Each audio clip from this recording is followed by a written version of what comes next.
जय श्री कृष्णा। हिंदू धर्म में शायद ही कोई ऐसा त्योहार हो जिससे जुड़ी कोई पौराणिक कथा या कहानी ना हो। बात मकर संक्रांति पर्व की करें तो इससे जुड़ी भी कई कहानियां प्रचलित हैं। धार्मिक मान्यताओं के अनुसार मकर संक्रांति के दिन ही गंगा मैया भगीरथ के पीछे पीछे चलकर कपिल मुनि के आश्रम से होती हुई सागर में जा मिली थीं। कहते ये भी हैं कि इस दिन भगवान विष्णु ने असुरों का अंत किया था। साथ ही इस पर्व की एक कहानी धर्मराज से भी जुड़ी है, जिससे इस पर्व में जरूर पढ़ना या सुनना चाहिए। एक समय जब पृथ्वीलोक पर बब्रुवाहन नामक एक राजा हुआ करता था। उसके राज्य में किसी चीज की कोई कमी नहीं थी। इसी राज्य में एक हरिदास नामक ब्राह्मण भी निवास करता था, जिसका विवाह गुणवती से हुआ था, जो कि बहुत ही धनवती एवं पतिव्रता महिला थी। गुणवती ने अपना पूरा जीवन सभी देवी देवताओं की उपासना में लगा दिया और वह सभी प्रकार के व्रत करती थी और दान धर्म भी किया करती थी। इसके अलावा अतिथि सेवा को वह अपना धर्म मानती थी। ऐसे ही ईश्वर की उपासना करते हुए वह वृद्ध हो गई। जब उसकी मृत्यु हुई तो धर्मराज के दूत उसे अपने साथ धर्मराजपुर ले गए। यमलोक में एक सुंदर सिंहासन पर यम धर्मराज विराजमान थे और उनके पास ही चित्रगुप्त भी बैठे थे। चित्रगुप्त जब धर्मराज को प्राणियों का लेखा जोखा सुना रहे थे, तभी यमदूत गुणवती को लेकर पहुंचे। गुणवती यमराज को देखकर थोड़ी भयभीत हुई और मुंह नीचे करके खड़ी हो गई। फिर चित्रगुप्त ने गुणवती का ब्यौरा निकाला और उसके बारे में धर्मराज को बताया। धर्मराज ने गुणवती का पूरा ब्यौरा देखा और वे प्रसन्न हुए, लेकिन फिर भी उनके मुख पर थोड़ी सी उदासी भी छा गई।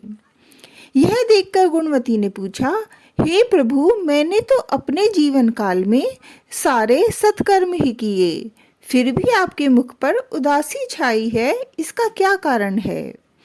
प्रभु, मुझसे क्या भूल हुई है? धर्मराज ने कहा, हे देवी, तुमने सभी देवताओं के व्रत किए, उपासना की, लेकिन कभी भी तुमने मेरे नाम से कुछ पूजा या पाठ या दान नहीं किया। धर्मराज की बात सुनते ही गुणवती क्षमा याचना करने लगी और कहने लगी, हे प्रभु, मुझे आपकी उपासना के बारे में कुछ पता नहीं है। कृपा करके मुझे ऐसा उपाय बताइए प्रभु, जिससे सभी मनुष्य आपकी कृपा के पात्र बन सकें। मैं आपके मुख से आपकी भक्ति का मार्ग सुनना चाहती हूँ और मेरी कामना है कि मृत्यु लोक पर वापस जाकर मैं आपकी भक्ति करूँ और सभी लोगों को इस बारे में बताऊं। धर्मराज ने बताया, जिस दिन सूर्यदेव उत्तरायण में प्रवेश करते हैं, यानी मकर संक्रांति के दिन मेरी पूजा शुरू करनी चाहिए और उस दिन से लेकर पूरे 1 साल तक मेरी पूजा करते हुए ये कथा सुननी चाहिए।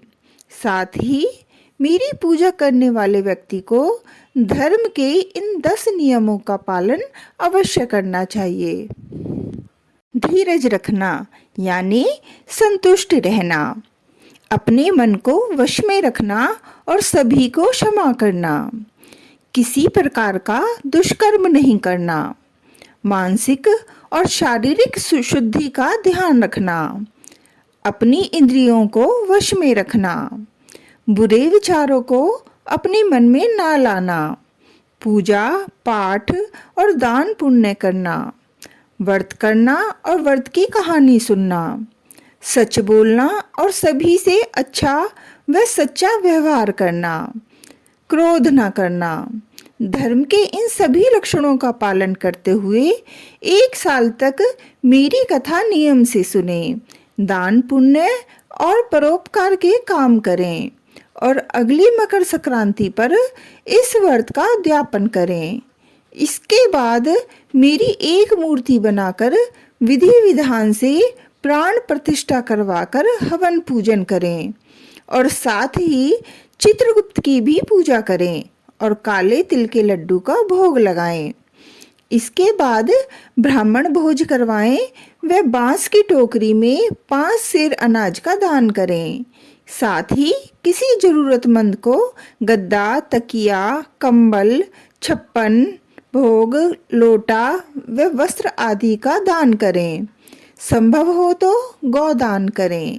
धर्मराज से व्रत की पूरी विधि सुनकर गुणवती ने पुनः धर्मराज से प्रार्थना की, हे प्रभु, मुझे फिर से मृत्यु लोक में जाने दीजिए, जिससे मैं आपका व्रत कर सकूं, साथ ही इस व्रत का प्रचार भी लोगों में कर सकूं।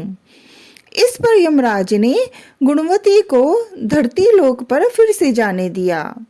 धरती पर वापस आकर गुणवती ने धर्मराज द्वारा बताए गए व्रत के बारे में अपने पतिदेव को बताया।